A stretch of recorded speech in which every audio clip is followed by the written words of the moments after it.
ஸ்ரீ சாய் சங்கரா கோவில் நகரம் காஞ்சிபுரம் அருகில் ஏனாத்தூரில் விவசாய பண்ணை தோட்டம் விற்பனைக்கு. தொடர்புக்கு 9090656533. இந்திய கம்யூனிஸ்ட் கட்சியின் கிருஷ்ணகிரி மாவட்ட குழுவின் சார்பில் என்னுடைய வணக்கங்களை தெரிவித்துக் கொள்கிறேன். இன்றைக்கு தளி சட்டமன்ற தொகுதிக்கு உட்பட்ட அஞ்செட்டி வட்டத்தில் உள்ள 7 ஊராட்சிகளில் ஏறத்தாழ 100க்கும் மேற்பட்ட மலை கிராமங்கள் இருக்கின்றன. அந்த மலை கிராமங்களில் பழங்குடி மக்கள் மற்றும் மலைவாழ் மக்கள், விளிம்புநிலை மக்கள் கடந்த 30-40 ஆண்டுகளாக அவருடைய சொந்தமாக உழைத்து வீடு கட்டி வாழ்ந்து கொண்டிருக்கிறார்கள். அந்த மக்களுக்கு வீட்டுமனை பட்டா வழங்க வேண்டும் என்று தொடர்ந்து பலமுறை மனு கொடுத்தும் இந்திய கம்யூனிஸ்ட் கட்சியின் சார்பிலே போராட்டங்கள் நடத்தியும் இதுவரை அந்த மக்களுக்கு அந்த வீட்டுமனை பட்டா கிடைக்கவில்லை. அதே போல பல குடும்பங்கள் அதாவது வீடு கட்டுவதற்கு இடமில்லாமல் கூட்டு குடும்பமாக வாழ்ந்து கொண்டிருக்கிறார்கள். அத்தகைய கூட்டு குடும்பங்களாக வாழக்கூடியவர்களுக்கு அரசின் சார்பிலே 3 சென்ட் நிலம் கொடுத்து அவர்களுக்கு வீடு கட்டித்தர வேண்டும். அதே போல வன உரிமை சட்டம் 2006 நாடாளுமன்றத்திலே நிறைவேற்றப்பட்டு இன்றைக்கு இடதுசாரி கட்சிகள் ஆட்சி செய்கின்ற கேரளாவிலும் கர்நாடகாவிலும் கராராக நிறைவேற்றி இன்றைக்கு காலமாக பழங்குடி மக்கள், மலைவாழ் மக்கள் சாகுபடி செய்கின்ற நிலங்களுக்கு பட்டா வழங்கப்பட்டிருக்கிறது. ஆனால் தமிழ்நாட்டில் அந்த வன உரிமை சட்டத்தை கராராக நடைமுறைப்படுத்தவில்லை. கடந்த பட்ஜெட் கூட்டத்தொடரில் கூட நான் முதலமைச்சர் கூட அவையில் இருந்தார். ஆகவே வன உரிமை சட்டம் 2006 கராராக நடைமுறைப்படுத்தி கிருஷ்ணகிரி மாவட்டம் உள்ளிட்ட தமிழ்நாடு முழுவதும் அந்த வன உரிமை சட்டம் படி சாகுபடி செய்கின்ற நிலங்களுக்கு பட்டா வழங்க வேண்டும் என்ற கோரிக்கையை வைத்திருக்கிறேன்.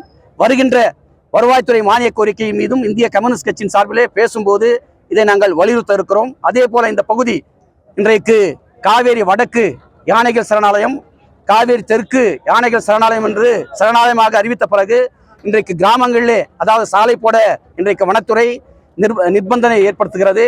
அதாவது NOC வழங்க மறுக்கிறது. அதே போல ஆழ்துளை கிணறு அமைப்பதற்கும் இன்றைக்கு ஆட்சேபனை தெரிவிக்கிறது. விவசாயிகள் அவருடைய நிலத்தில் சாகுபடி செய்வதற்கு கிணறு வெட்ட அல்லது மண்ணை தூர்வார அது கூட அனுமதி வழங்கப்படுவதில்லை. ஆகவே அந்த அனுமதியை வழங்கப்பட வேண்டும். அதே போல இந்த பகுதியில் விவசாயத்தை அடுத்து கால்நடை வளர்ப்பு, ஆடு மேய்ப்பது, மாடு மேய்ப்பது, அதன் மூலம் கிடைக்கின்ற வருவாயை வைத்து வாழ்ந்து கொண்டிருக்கிறார்கள். வனத்துறை இன்றைக்கு ஆடு மேய்ப்பதை, மாடு மேய்ப்பதை இன்றைக்கு தடை செய்கிறார்கள். அந்த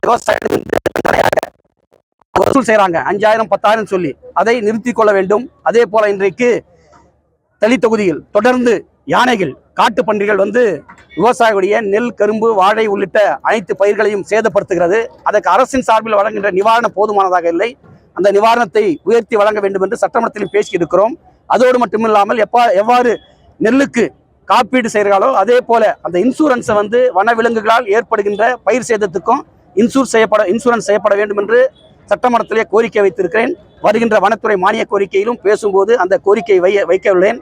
இப்போதைக்கு பலாயிரம் பேர் கலந்து கொண்டு மனுக்களை கொடுத்திருக்கிறார்கள். அந்த மனுக்களை வட்டாட்சியரிடத்திலே கொடுத்து அவர்களுக்கு பட்டா கிடைக்கும் வரை, கடைசி மனிதனுக்கும் பட்டா கிடைக்கும் வரை கம்யூனிஸ்ட் கட்சி அவங்களோடு நின்று போராடி அந்த பட்டாவை பெற்றுத்தரப்படும். ஏற்கனவே எங்களுடைய மாநில செயலாளர் கூறியது போல கடந்த 10ஆம் தேதி ஒரு 14-15,000 பேர் தேன்கனிக்கோட்டையிலே இதே போல பட்டா கேட்டு போராட்டம் நடத்தி அந்த மனுக்களை பெற்று வட்டாட்சியரிடத்திலே கொடுத்து அந்த வட்டாட்சியர் சம்பந்தப்பட்ட கிராம நிர்வாக அலுவலர்களிடத்தை கொடுத்து இன்றைக்கு அந்த பயனாளிகள், தகுதி படைத்த பயனாளிகள், அரசு விதிமுறைகளுக்கு உட்பட்டு இருக்கின்ற அந்த பயனாளிகளை அடையாளம் காணும் பணி நடைபெறுகிறது. ஆகவே இந்த அஞ்செட்டி வட்டத்திலும் அந்த பணி தொடர வேண்டும். அதற்காக கம்யூனிஸ்ட் கட்சி தொடர்ந்து அதிகாரிகளை வலியுறுத்தி எளிய மக்களுக்கு அந்த பட்டாக்களை பெற்றுத்தரும் என்பதை தெரிவித்துக் கொள்கிறேன்.